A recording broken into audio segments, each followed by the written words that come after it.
Good evening. I apologize that we're starting a little bit late with the Friday symposium. Today is February 14th, Valentine's Day, and I hope that the world will move very much in the direction of love of mankind. Uh, we will be speaking tonight about BlackRock and its war against the nation state with Rich Freeman from the EIR Economics desk. But before we get to that, obviously, the election of President Donald Trump and his first actions have thrown the world into quite a turmoil, especially now that he has had his first hour and a half conversation with President Putin of Russia. And I have to say, you realize how screwed up the world is when European leaders, rather than saying, thank God they're talking, the danger of nuclear war may be off the table, the Russia-Ukraine conflict, which has taken something like 1.2 million lives, primarily at least over 700, 800,000 to a million Ukrainians, contrary to the Western press, that this could be ended and that nations bordering the conflict in Western Europe, who would be the first targets in a major conflagration, would breathe a sigh of relief. But instead, they are screaming that Trump has abandoned them. How dare he do this? Why can't they be involved in the negotiations? There's a huge freak out, and Vice President J.D. Vance delivered a speech at the Munich Security Conference. I guess it was this afternoon there. We got it this morning here, which was really quite something, where he took on the question of quote unquote democracy. He said, oh, well, we have this alliance to defend something. Defend what? What are we defending? What is the shared European transatlantic value? He said democracy. Well, you just had the Romanian elections overturned.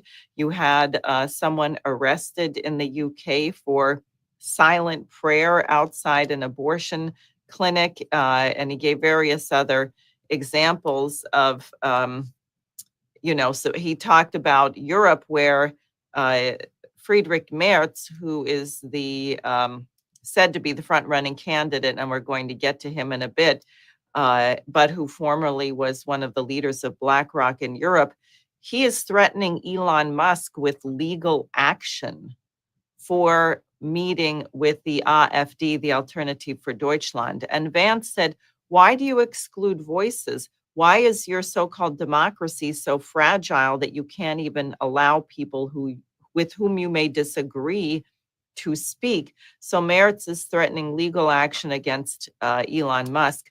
My favorite part of the speech was when Vance said, look, if the United States could withstand 5 years of Greta Thunberg waving her finger at us, then surely Europe is strong enough to withstand 4 months of Elon Musk, which I thought was quite funny and to the point. So this is very, very promising. Lavrov made comments to the effect that finally we have two adults speaking, that is Putin and Trump.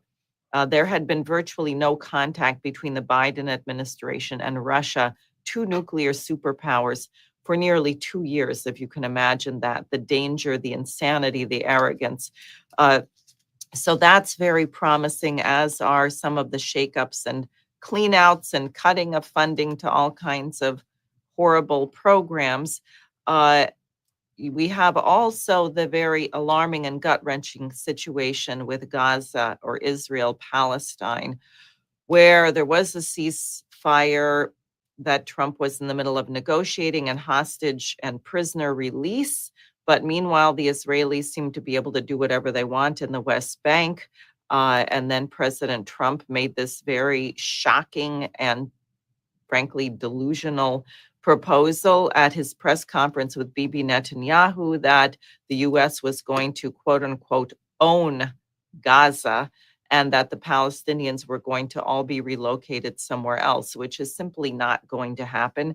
None of the surrounding Arab nations have agreed to receive them. They think the Palestinian people deserve to stay on the land where they were born, where their families have lived for generations. And the Palestinian people have withstood 15 months of genocidal policies from the Israelis, and they don't intend to leave. But what President Trump, Secretary Rubio, and National Security Advisor Colonel Mike Waltz all have said, well, this is our plan, but if you have a better plan, put it forward. So I have written to the National Security Advisor in my capacity as president of the LaRouche organization regarding LaRouche's Oasis plan and Eisenhower's initiative with Admiral Strauss, who had been one of the founders of the Atomic Energy Commission, called A Proposal for Our Time, both of which address the main point of crisis in the region, which is actually water. And that should be circulated everywhere, the Oasis Plan. I can also report that there was a meeting of the International Peace Coalition today, convened by Helga Tsepp-LaRouche, and the former Minister of International Relations and Cooperation from South Africa, Dr. Naledi Pandor, was the featured speaker along with Helga. And she actually said, look, we need a place. I think the Schiller Institute and this forum, the International Peace Coalition, can be that forum where we can bring all sides together for a dialogue where we have adults in the room that can come up with a solution to this horrible situation.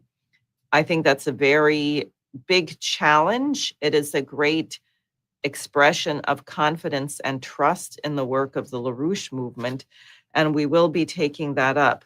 So we're in a completely wild time, and it's my view that the LaRouche organization has to do everything possible to educate particularly the American people on the pitfalls to be avoided of policy and a forward-looking mission, and to take the opportunity where everything is sort of up for grabs in a state of flux. Maybe thousands of FBI and CIA agents are all going to quit. That would be nice. We'll have an opportunity to get some things done that we couldn't do otherwise. And since you have a similar revolutionary foment going on in Europe, and since we seem to have BlackRock trying to get its hands on everything that's not nailed down or everything that is nailed down, we thought it was appropriate, given that the German elections are coming up, 9 days away, to talk about BlackRock and what they're doing. And let me just say, finally, before Rich comes in 2019, Mark Carney, the former head of the Bank of England, Canadian, who is supposedly a contender to become the new Prime Minister of Canada, which would be one reason for taking over Canada. Just kidding. But if Mark Carney, what did he say at this meeting in Jackson Hole? He said, look, we need regime change. We can't have pesky elected governments getting in the way of the policies of the central banks. We need the bankers to decide policy. And if you look at what BlackRock is and what they own and what they're doing, I think you'll see that there is an intention to move it exactly in that direction, which now there is some determination to defeat. So that all being said, Rich, I'm glad to have you here. Welcome, and please tell us some of what we need to know. Okay, I'm always very happy to be here. This will be on BlackRock, and I think the point one could make is, as the title of the show says, it's the trying to destroy nation states. It's actually trying to, and that's true. It's trying to destroy sovereign credit systems. It's trying to destroy Ukraine and Germany, and it's trying to destroy mankind. And we have a role to play by initially exposing this, but taking actions, because just as people would be very happy to know that the war in Ukraine, the NATO proxy war there, might come to an end on decent terms and change relations between the United States and Russia, BlackRock will be gnashing its teeth because it's not a company in any real sense of the word. It's an instrumentality of the City of London and Wall Street for carrying out dirty operations and destroying things, as we'll see. So what I'd like to do is say that we will cover the fact that it is one of the leading institutions for what we call the military industrial financial complex, and which we'll demonstrate. And we're going to do this in an abbreviated fashion, but I'll give references to EIR where people can read further on these issues. It is simultaneously the largest Bitcoin owner in the world, which it's propelled itself to do within the last 12 months. It is the leading force for the, quote, reconstruction of Ukraine. And very importantly, as Diane cited, it is trying to take over Germany. And if we could have the first slide, this is Friedrich Merz, and he is the Christian Democratic Union Party. He's the candidate for the Chancellor of Germany. There will be elections on the 23rd for the Bundestag. I think it's 630 members, and the leading parties will then be assigned proportions. And there won't be a majority, one party that takes all the seats, but he is slated as the leader. But what is critical is that he's the chairman of the supervisory board, was of BlackRock Asset Management Deutschland AG from 2016 to 2020. And what he did there, which we're going to see, sets that what he will do to Germany is a destruction of the government, takedown of social services, cutting here, cutting there, and an open Schachtian policy, which will destroy one of the most important nation states in the world, or at least make an attempt to do so. So with that said, I would like to first say who BlackRock is very briefly, and then go from there. So the next slide, please, will show Larry Fink. And Larry Fink is the chairman of BlackRock, and one of the founders of BlackRock. He was a person who was involved in setting up the mortgage-based securities when he was working with First Boston and so forth. So he has a long history of just dirty operations, speculation, and so forth against the economies of the world. Next, please.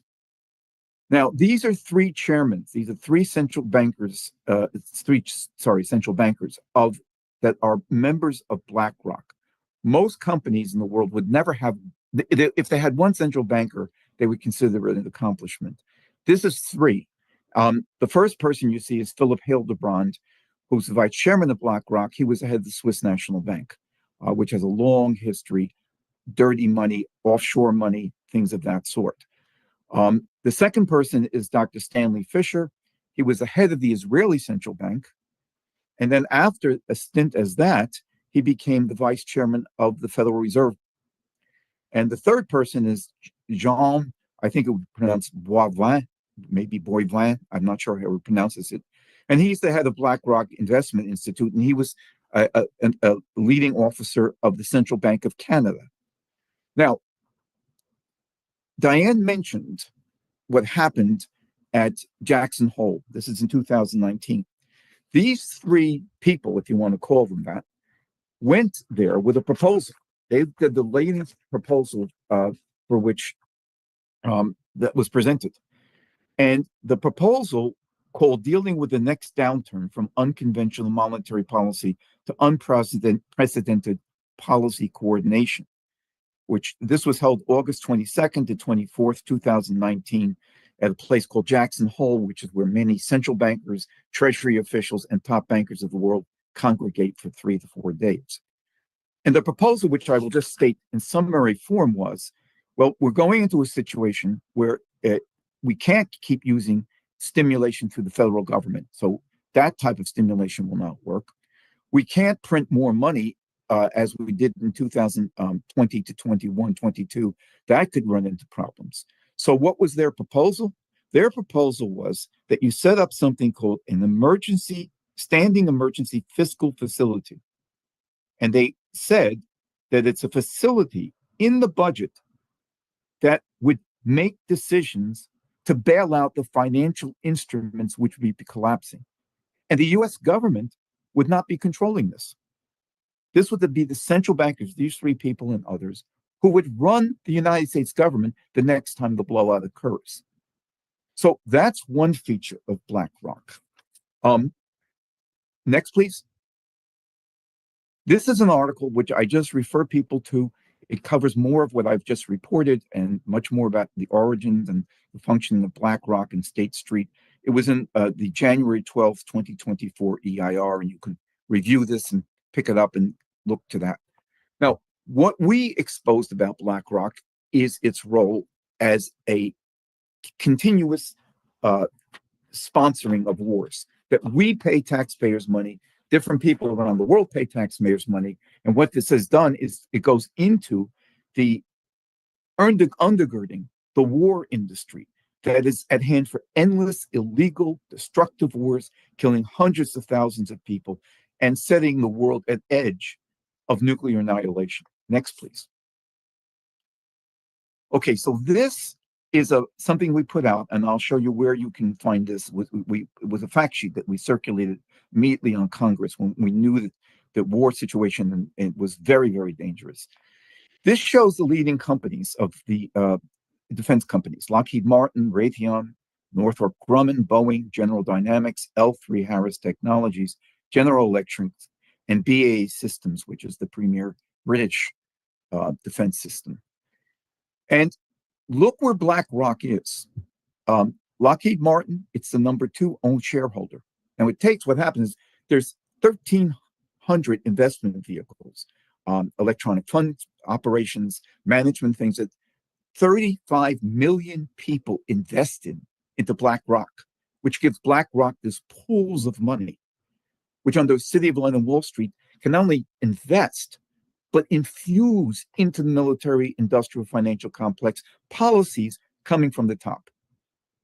So they're the number 2 stockholder, with 9% of Lockheed Martin. If you go down to the second largest shareholder of Boeing, the largest shareholder of L3Harris Technologies, people may not be familiar with it, very important in this military industrial complex, and is the number 2 shareholder in this BAE Systems. So, and then you'll see Vanguard, State Street, and Capital Group. They permeate all throughout this thing. Now, next, please. This is where we say that they're addicted to blood money from wars. They don't want the Russian conflict with the Ukraine conflict, which was an orchestrated conflict, put to rest. And they will do as much as they can to even arm Europe for what they intend to be next phase. We can hopefully shut that down, but that's not the way they're thinking. So you'll see this is just the military sales of these companies. I think this was for 2023, and the percent of their sales that is military. So for Lockheed Martin, it's 96% of all their sales. There's almost nothing else they do but this military. And remember, BlackRock is the number 2 shareholder. Raytheon, you can see the percent. Northrop Grumman, 89%.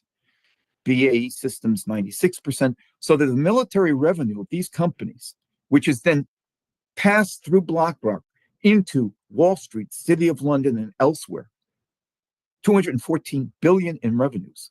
73%, that is 3/4 of it, comes from the war machine. You want to know who runs the war machine, and you want to know where we're going to do to stop it? Take on BlackRock. Next, please. You can find this fact sheet, which we produced.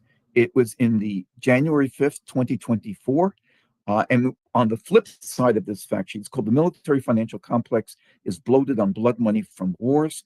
We did a research team that did this. On the back, it shows where some of the funds, if you invested it, could go, including building a 42,000-mile rail system, helping build Nawapa, and so forth. I recommend people look for this in the EIR and study it. Thank you. Next. Now, Bitcoin. It turns out that BlackRock, which had very little Bitcoin And I want to say something about what cryptocurrency is, because people have a funny idea of what it is and what it's so forth. It's just an investment vehicle. It's not. That's far from the truth. So this is something in Bitcoin IRA, and it's called BlackRock becomes the largest institutional Bitcoin holder, September 14th, 2024. Next, please. I just want to put the quote that they have in the article. So BlackRock, this is from that article, has solidified its position as the largest institutional holder of Bitcoin, making a pivotal shift in the cryptocurrency landscape and setting the stage for increased institutional adoption. The development signifies a profound integration of Bitcoin into traditional financial systems. What does that mean? They want to take over and destroy the sovereign credit systems of the United States and the monetary and the currency systems as well. They go together. And other countries of the world. And this is what they're using the funds that they're agglomerating to try to do. Now, I want to say something about the Bitcoin, because what it really is. And I'll do this as briefly as possible. Bitcoin is based on what they call a mathematical formula puzzle. It's not a puzzle that engages your mind in anything intelligent. Upon which it allows, if you solve the puzzles, it allows a company that mines Bitcoin, and a miner is, in short, a company that employs a lot of computers to solve the puzzle. There's nothing physical. There's no mine. There's no coin, and so forth. So if they mine and solve this correctly, they will receive a new issue of Bitcoin. Bitcoin or any cryptocurrency has no value. It's worth nothing. It's an agreement. I don't know Bitcoin itself when it was first founded. One of my colleagues asked me about that. So I'll say this about cryptocurrencies. What happens is Bankman-Fried, when we had a crisis 2 years ago on one of the companies, this is how they got formed.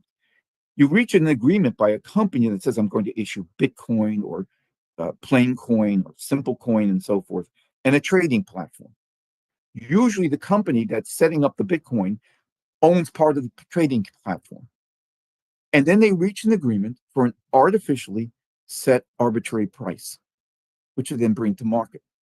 It's like you and I sitting together and saying, why don't we do this? Yes, we'll do it. There is no coin. It's an electronic computer entry, which is absurd. The BlackRock's and financial sharks bid the cryptocurrency's price upward. The value of a single Bitcoin now is $95,970.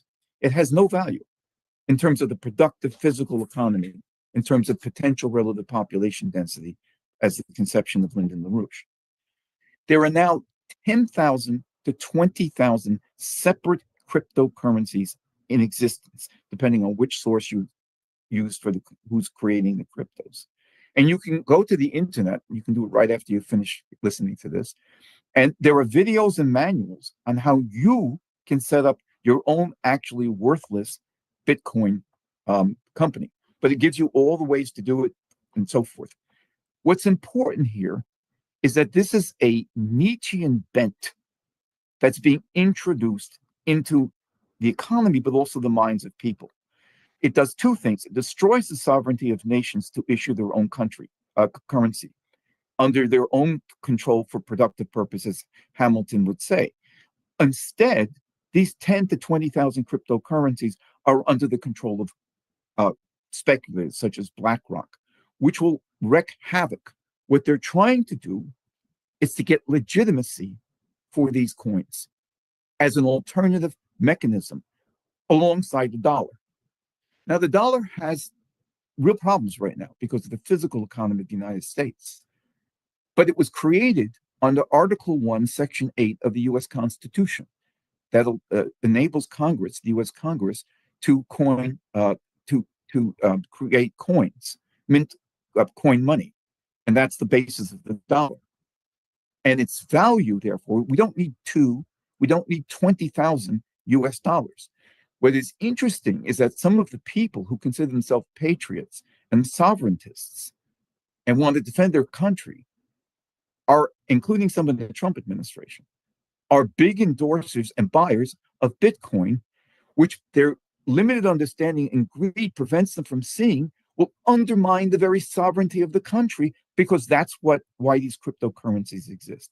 The other thing you should know about crypto, it's part of it's used in the drug trade, the weapons trade, the black markets trade. It's like Shanghai and Hong Kong and Shanghai Bank, the world coordinator of a cyber Venetian predatory slime mold. This is what we are seeing with the BlackRock. Next, please. Third, this BlackRock has positioned itself to be for the reconstruction of Ukraine. This is from a publication called Quartz. It's from March 14th, 2024. BlackRock and JP Morgan are backing a $15 billion investment fund to rebuild Ukraine. It will cost almost $500 billion to reconstruct Ukraine. Now, the price that it will take to or the amount of money that it would take to reconstruct Ukraine, that's true. What's behind this? Again, all of this is very brief, but just to give you a sense of this, what Ukraine's going to need Rich. tremendous amounts of, Richard, just try to speak towards the computer when you talk off to the side. We can't hear what you're saying. Okay, sorry. Okay. Have I been heard most of the time? Yes. Okay. So let me mention one other thing that'll give you a sense of this. And on January 23rd, 2024, in a publication called City UK, which represents the City of London, City UK. The title is UK and Ukraine Forge Closer Ties to Revitalize Economy and Investment Attraction Through New Financial Initiatives.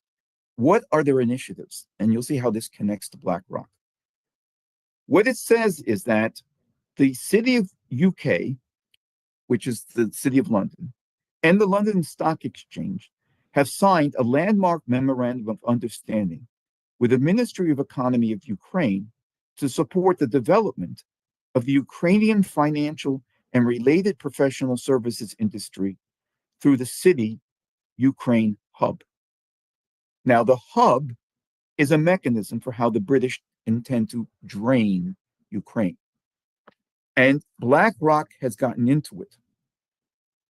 This could change dramatically because of what is unfolding at very rapid speed, for which the LaRouche organization and Helga Zepp LaRouche have set a change in the relations between the United States and Russia. But if there is a sort of, we've ended the war, let's turn aside and let Ukraine do whatever Ukraine is going to do, it means BlackRock and the City of London, directly the City of London, will be in there.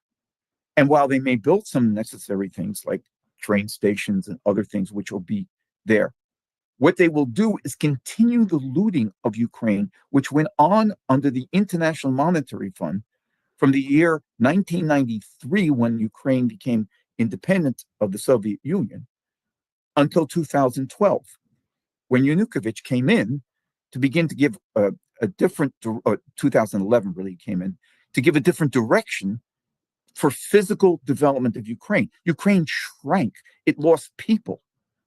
And if this is instituted, and I'm not saying I know for sure that it will be, because the change in situation we're on the precipice of not only something that's dangerous, but also of a total change towards ending 500 years of colonialism and development of BRICS. But if Ukraine goes in there, then BlackRock goes in there, then they will become part of this. They'll be destroyed further. There won't be any reconstruction. Which Ukraine deserves. Ukraine was exploited, and the Ukrainian people are real people, and they should be developed. Next, please. So that's the third issue. Now we'll come back to Merz. And I will say a few things that Helga Zepp-LaRouche has communicated in the discussion we had. Germany is being destroyed.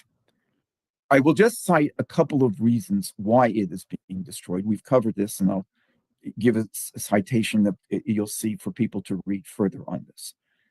But when in 2 days before the February 24th, 2022, where the Russians had their special military operation, the Germans canceled the second Nord Stream pipeline system, a whole system.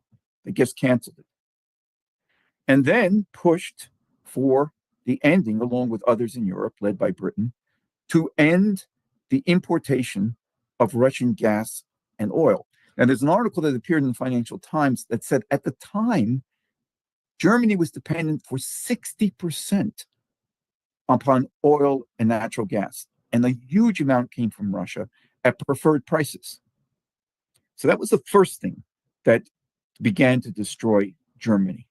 And then in September of 2023, when the Nord Stream was blown up, and Seymour Hersh pointed out that this involved intelligence forces in the United States, and we suspect in Britain as well.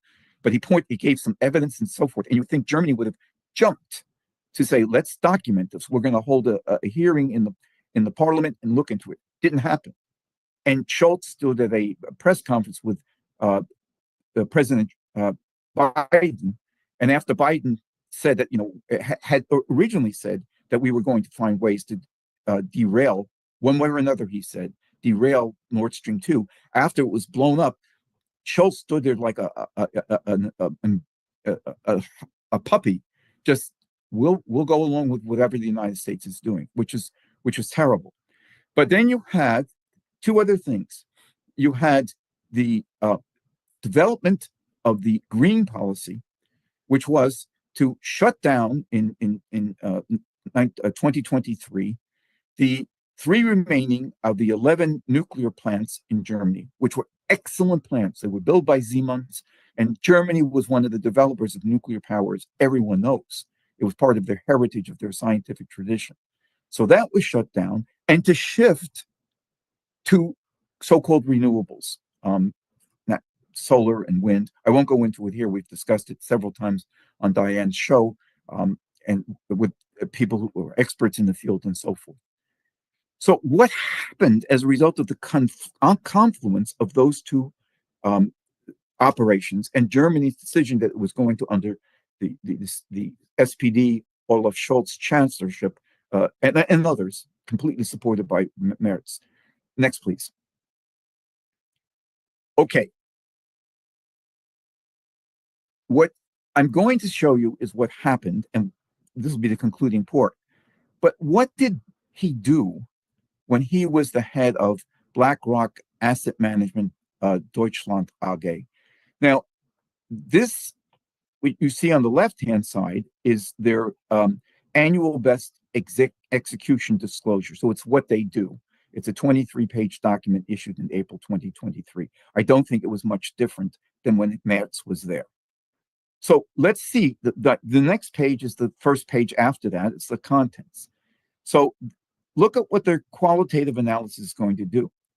Equity shares, equity derivatives, credit derivatives, securitized derivatives.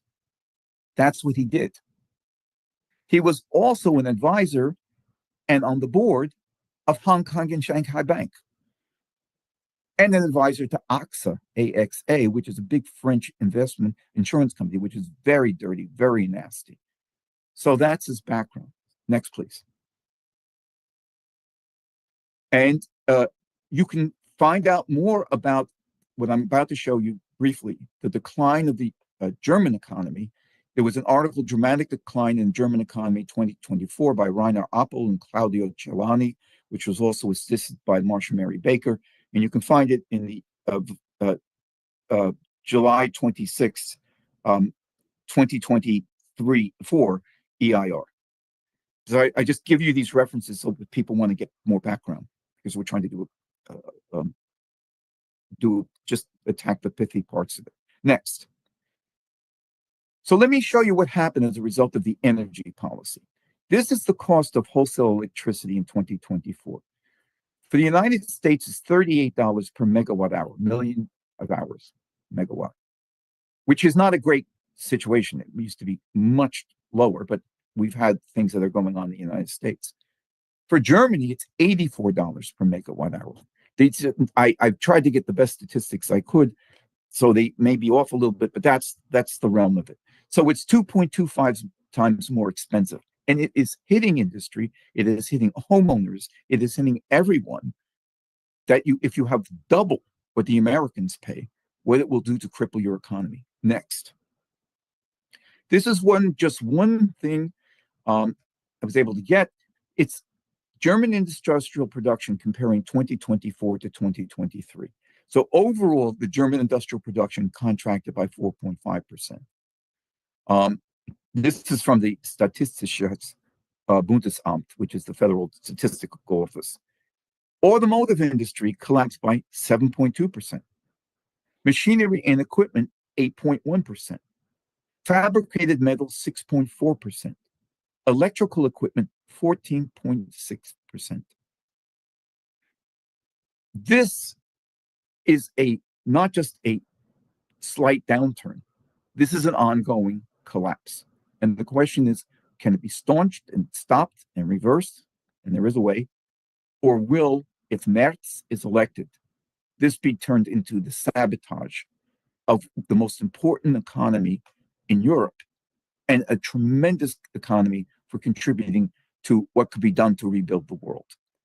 They've also lost, in just 4 years, 600,000 plus manufacturing workers, which is 9.5% of all manufacturing workers. Next, please. Now, this is very interesting. Merz endorses Friedrich von Hayek, and he posted to X March 8th, 2024, this statement. It was in German. I put it through a machine translation, so it may not be exact, but I checked over some of the words, and it seems to be, as best as my German is, which is very limited, to be fairly accurate. So what he said is, Hayek writes, this is Merz, if the state sets in motion an excessive bureaucracy, it loses its prosperity and also its freedom. What we are experiencing in Berlin with hashtag SPD and hashtag Greens is the opposite of what makes freedom and innovation possible. It is the path to bondage. Now, these words, quote, freedom, bondage. This is on Hayek's piece on serfdom and slavery, a piece that he wrote, which he ends by calling for, actually, well, I won't go into it. Von Hayek's policy, if applied, will take out the rest of German functioning industry. And Helga mentioned to me that, and I'll say how, and then we'll conclude with this. She mentioned to me that on February 9th, when Olaf Scholz and Friedrich Merz debated, Merz said, well, I want to increase the defense percentage of the German budget from 2 to 3%. And Scholz is one of the few sane things he said. So, well, where are you going to get the money from?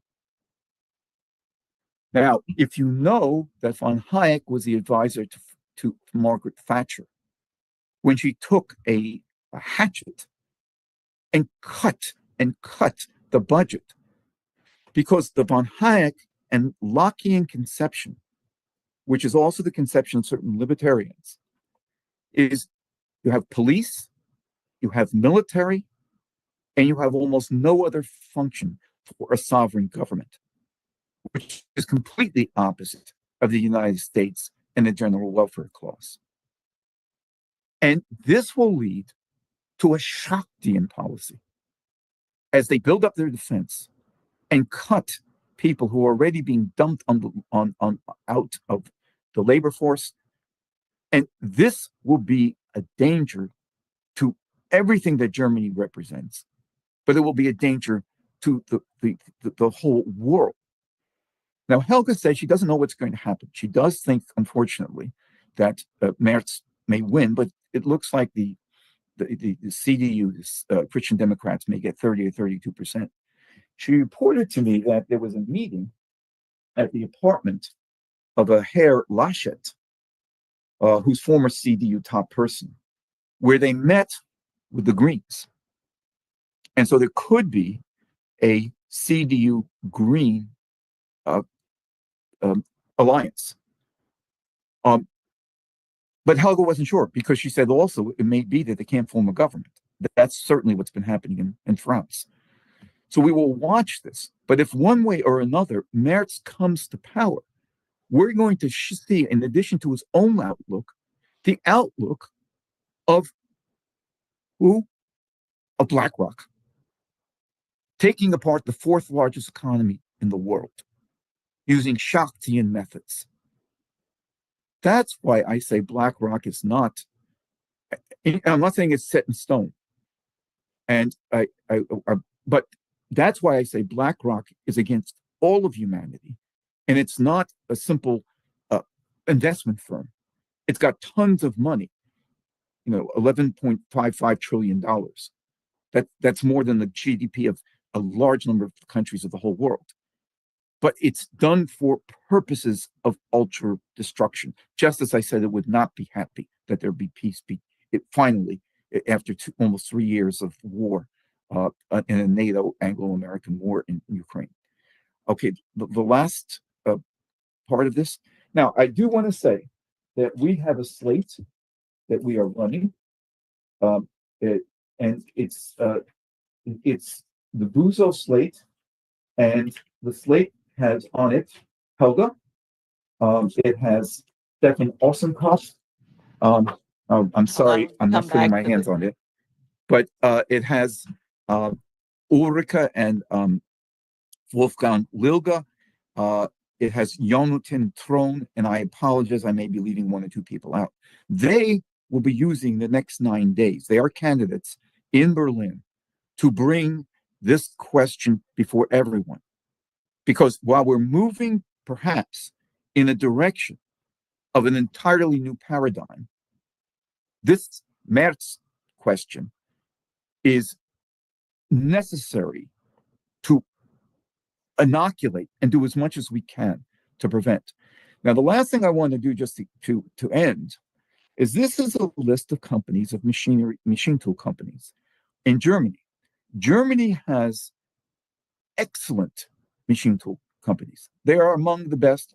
I would say, from what I can tell, the German, Italian machine tools. Chinese are catching up very quickly, but those are really a leap above, in the German and the Swiss too. The Germans are a leap above.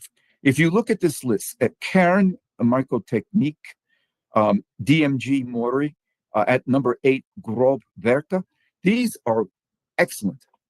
If we can change the whole world and Germany in the process of what we've been talking about, how we're going to change the United States in the pamphlet that we just recently put out, then this can be a contribution to building in Africa, to building in Ibero-America, to building up Europe, to reconstructing Ukraine, and rejuvenating the German economy.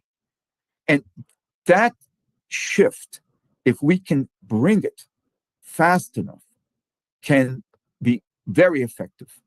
But there's a lot of things that are said about BlackRock. What I've just listed, I think, are the ones that if we can convey them to the people around the world and in the United States, and very importantly, then we have a chance of realizing what is important, of lifting up, ending poverty, and developing every portion of the world.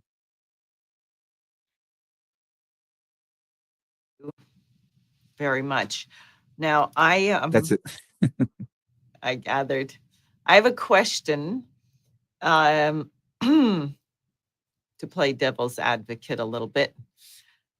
Lyndon LaRouche used to make the point, as he said, Hamilton understood that money has no value. Money has no value. Dollars have no value. Currency has no value.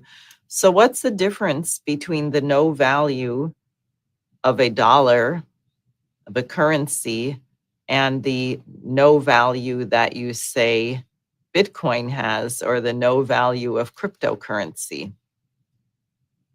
Well, Lynn, actually, you're right in terms of the fact that it's a piece, but it actually has value. And Lynn has written things on this, which I can cite or provide to people.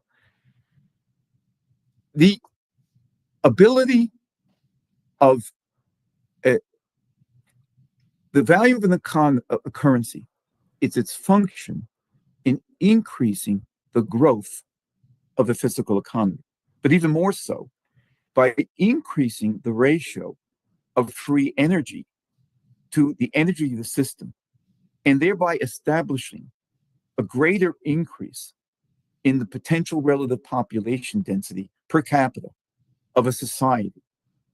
That's where the value resides. Well, that's one part. As well as if you put a Hamiltonian system, which is extending credit for purposes of rebuilding old infrastructure and building entirely new infrastructure, building scientifically infused capital goods, developing the cognitive powers of man, and doing this over a 25 to 50 year period. A currency issued in the contours of such a system has value. Its value to further the development and elaboration of that process. And to the extent that it does so, it has value. And Lynn, in one paper on what the value of currency, it says it has power. So whereas these have no such intention, they are simply, there's no, unless you call using huge amounts of electricity, and there's article after article how Bitcoins and AI, cryptocurrencies, are just consuming the amounts of entire small and medium-sized cities to do this stuff, to solve stupid puzzles. I can tell you, I mean, what they do is they're forcing the development of nuclear power. They're forcing us to go back to nuclear. We're not doing it for manufacturing. We're doing it for this. It's really crazy. But go ahead. But here's the point about that, Diane, and this is very important. It's also the value of a product, because the people throwing out gold forget gold. It's not. It has a role, but not as. It's not based on the real potential productive value. Man creates a currency not as just I'll do something, or as a Robinson Crusoe. He does it as a sovereign act, as we did in Article 1, Section 8 of the Constitution, for a purpose. And the purpose is that we love humanity, and it will facilitate that. An agreement between two people, or a trading platform, or 10 people, or 50 people, to do something like this is to undermine that sovereign currency. You have 16 states which have now passed legislation saying that they will allow 10% of their excess budget, which is called the rainy day fund, surplus, to be invested in crypto. And it will then be increased to 25%. Kentucky's one, Arizona, Alabama, Pennsylvania, a lot of states. That's 1/3 of all the states in the nation. And they'll get it up to 25% of that fund, then 50% of the fund. And there was a proposal, which we've covered in EIR, that you will use crypto to prop up the failing $36.5 trillion treasury market, the US Treasury market, that crypto will be used to bail it out, because you can't even, we've exhausted certain measures by which we would use the budget or elsewise. So we'll use crypto. We will be bailing out real institutions, which, if you do, will give it a foothold in the economy, which means anybody could create a currency. And that's the aim. It's a private currency.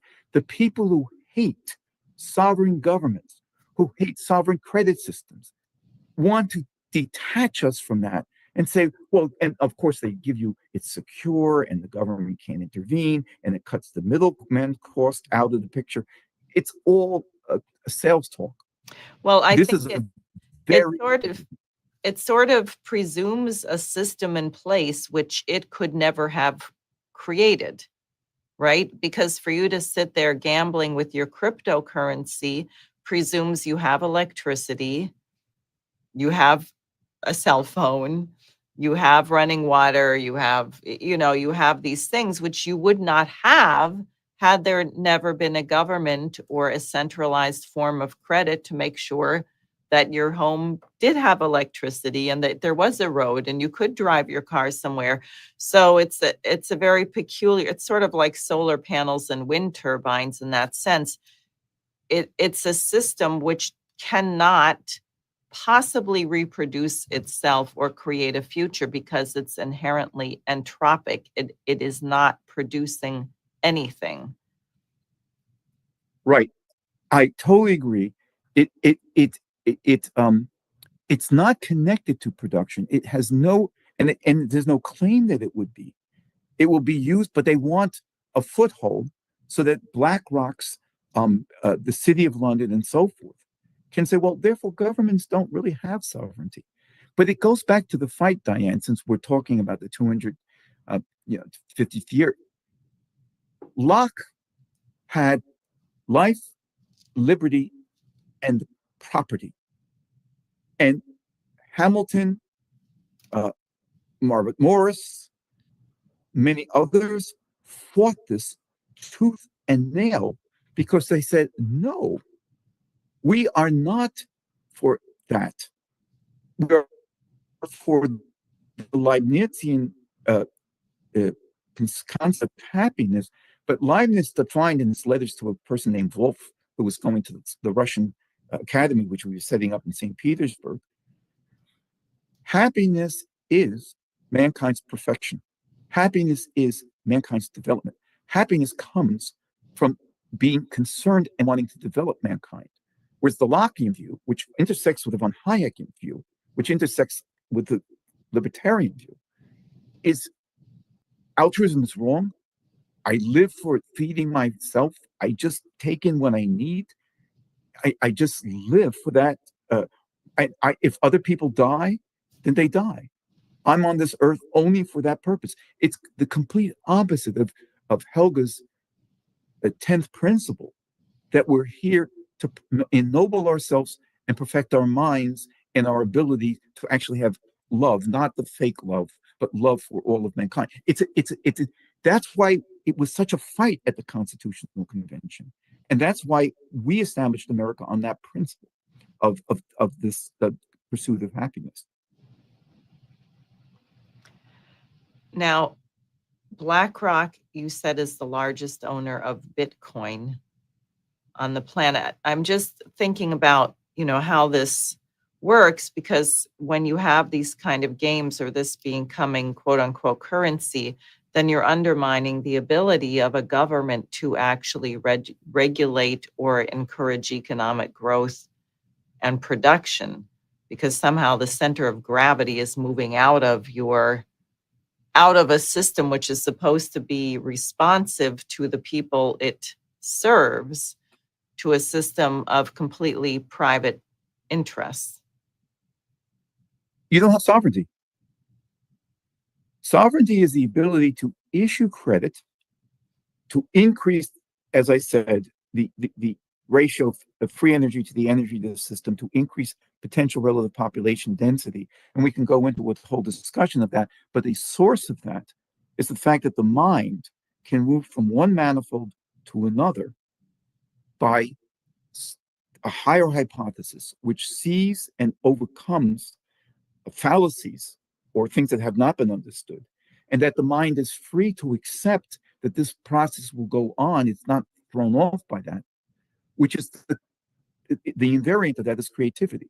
That's what powers it. And then you work out to say, how do we support greater population and enjoy the fact that we have greater population, not children are a burden, or I'm just living for myself. I don't, it's that you take it away by introducing 30. Look, before we had the greenbacks, we had, I don't remember the number, but we had about 1,500 currencies in the United States. And we also had it under the Articles of Confederation. And that's why the Articles of Confederation, after the 1783 victory at Yorktown until we established the first government in 1789, was anarchy. And we knew it. Hamilton knew it. You can't have competing currencies. If you have one sovereign one, and you understand what sovereignty means, sovereignty is not, I'm the strongest guy in the block. I can tell you to do this. I can, Riviera and so forth. It's the ability to service the higher purpose of mankind. And you need sovereignty for that. And you can't have 20 currencies, and certainly not run by BlackRock, City of London, and so forth. Do you know anything about Larry Fink's background? So I think, anyway. Right. What does Larry Fink think he's doing? I mean, yeah, he's technology. Look, for the last, I'd say, 50 years, certainly since Roosevelt's death, because a lot of the stuff that we're seeing now wouldn't have happened had Roosevelt even lived 3 to 4 years, because he was developing a system of the sort that we're talking now for BRICS, but it got completely sabotaged by Winston Churchill in particular. But since the death of Kennedy, people's views have so changed. And the cult of money, the cult of can I make a quick return. You take someone like Fink, who, as I said, he worked for First Boston. First Boston was its old institutional side was they were part of the opium trading families in the 1800s. So this is quite a bank. It's a long time existing bank. It was once a good bank, but then it got taken over that way. And Roosevelt split it up with Glass-Steagall. So you got First Boston and the Bank of Boston, which were separated by Glass-Steagall. But he was just, he was playing with money. Let me say this. The trading and the principles of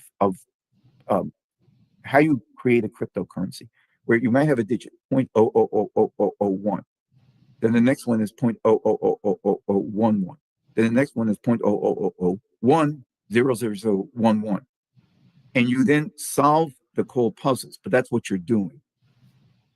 It's like what's it called? And Dragons. Dungeons and Dragons. Dungeons and Dragons. Dungeons and Dragons. That's what, when I started watching about all these videos and reading all these different things on it, it's someone made up some crazy game, but you impute value to it. And I think the mind of people since the Kennedy assassination has been, we play games. More and more of the economy is not productive. Only 21% is productive, 79% is not. Some of it useful services, much of it not. So it's a reflection of the direction of our times. And I really think that this idea of how we're going to solve the migrant question is one of the moral things that will shake up the world if we can get this going. Because it says that America will develop fastest if we build the rest of the world. And we use our credit for something like that. Fink is the complete opposite. He's just one. I wish I could tell you I had some deep insight into him, but I don't. He's just one of about, I would say 20 million, maybe 40 million people who work in real estate, finance, and things like that, insurance. That's what they've turned this into. And they're the dominant force, unfortunately, at least for that side of policymaking.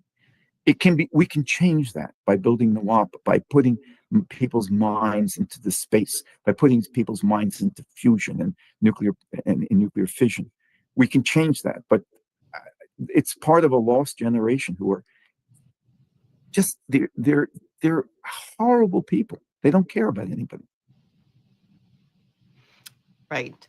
So how would you propose to fix it?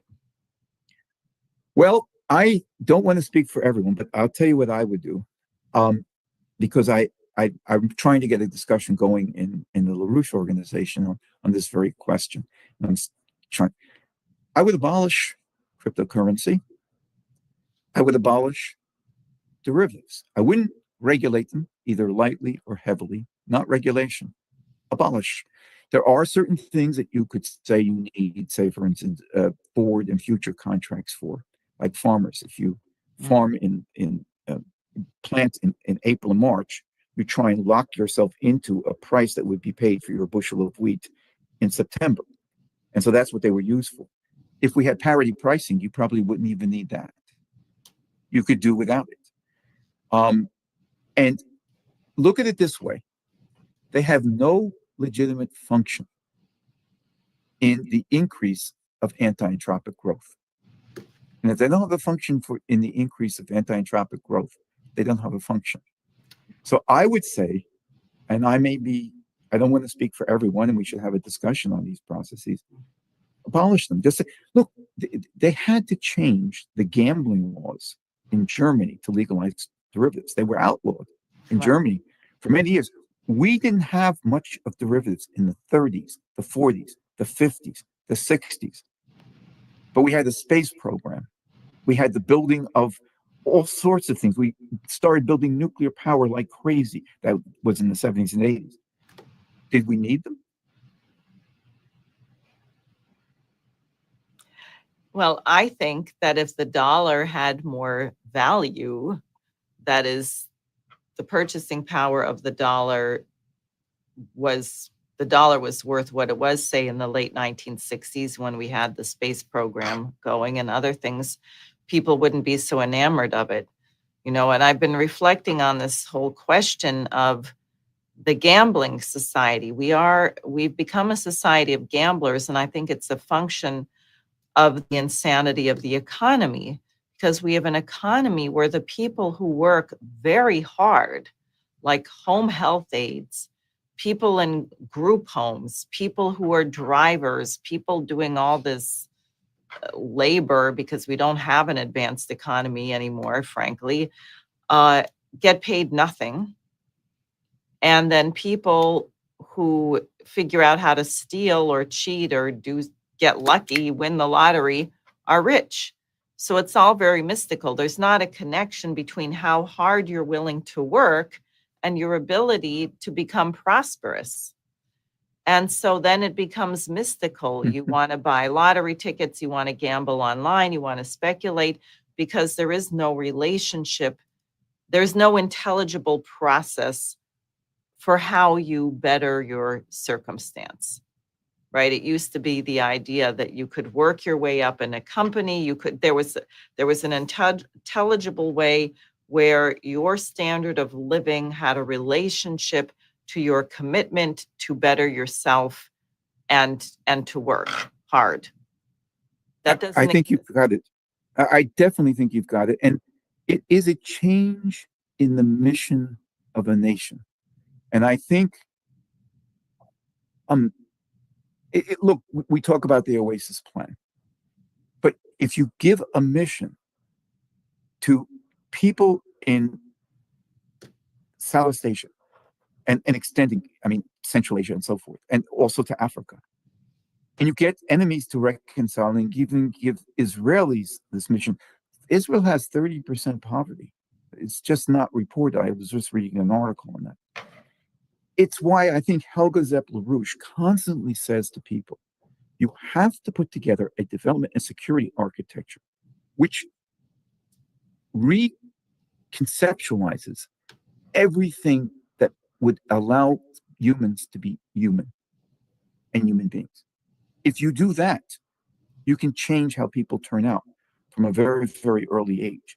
If you surround them with music, a good music, real classical music, if you surround them with science problems that are posed and not the ridiculous education system, if you eliminate the drugs by shutting down this operation I'm just described, you make a change. I know we can't snap our fingers to do that, but if we were to bankrupt through Glass-Steagall this system that we have and wiping out literally trillions, tens of trillions, dozens of trillions of fictitious value and put work back into the work that people had to do and said, well, if you want to work, we do have a tremendous number of things to do. We're going to need about 100,000 construction workers to build the North American Water Power Alliance, and we're going to create 5 million jobs from that. Would you like to build a high-speed railroad and also a railroad to Alaska paralleling Nawapa, which will go across the Bering Straits? Would you like to do these things? Would you like to become an engineer like Jose Vega is always talking about? Take the youth. They could apprentice on the North American Water Power Lines. We give them the actual jobs. We have to win the society to that. But I totally agree with you. It is your sense of mission and also the sense of work that you allow people to do so that when they come home, they can say that I've done something and feel that they're going to go back tomorrow and do something. I had a contact for a long time who worked in Connecticut. He was at Pratt Whitney, and he was an engineer. And he told me what he used to do when he was off is go back to the company. And he was very interested in using high-powered water sprays as a metal shaping device, like we would use lasers. And he got permission, and he would go back and do that on his spare time. And look how Americans, I mean, isn't that his mind? Once your mind starts wanting to do those, it becomes a sweetness. The other thing was many American men grew up. What would they do on Saturday? I'm not saying they shouldn't have been doing housework as well, but they would go to their cars. They would do things. They would take things apart. They would do workshops. They would build chairs. They would build tables. They were fascinated by this. And we have a way of setting up science centers where children can. But let me just say, it's not in the realm of wish. We have enough projects that we could define that will create 15 to 20 million productive jobs. And we've got to convince, well, not good convince, we need to lead people through their own reason to see that that's a far better life for them than drugs, homelessness, which they don't necessarily choose, and getting rich. The problem is so many people can get rich so quickly on this stuff. But, I think we can set that up. And I think this system will collapse. And the question is whether someone like Friedrich Merz will be able to take that collapse and then turn it into a Shaktian economy. And the same thing could be done here. The same Shaktian thing could be done here, because we know that while I think many things are not decided on Trump, and people are impatient to say he's this or he's that. You can't. He's not this or that. But you can shape what he does. But if some of the people he's put in as finance people, Treasury Secretary and so forth, have their way, we could end up with a Shaktian situation. Well, this has been quite a bit, so we should wrap up. I just wanted to ask if you have any concluding thoughts or anything you'd like to leave with people. Well, don't be Finks. Be smart. Don't be a Larry Fink or Larry the Fink. Figure out, I know sometimes I've got responses from people. It all looks so big and terrible. And so what you've said just convinced me further that I should hide in the closet for a week. That's not the reason we do these presentations. It's to inspire you that this evil cannot last. There's nothing there. It's paper upon paper upon paper. And while you can loot people, and there are people being looted in our country, look at the homeless, for years, the system lawfully will fall apart. And our reason for therefore bringing out these exposés is not to increase pessimism, but it's to fortify optimism, that we can see what the problem is, and we can get people to look at it honestly and make a choice for something that's higher, that's for the future of mankind. Thank you.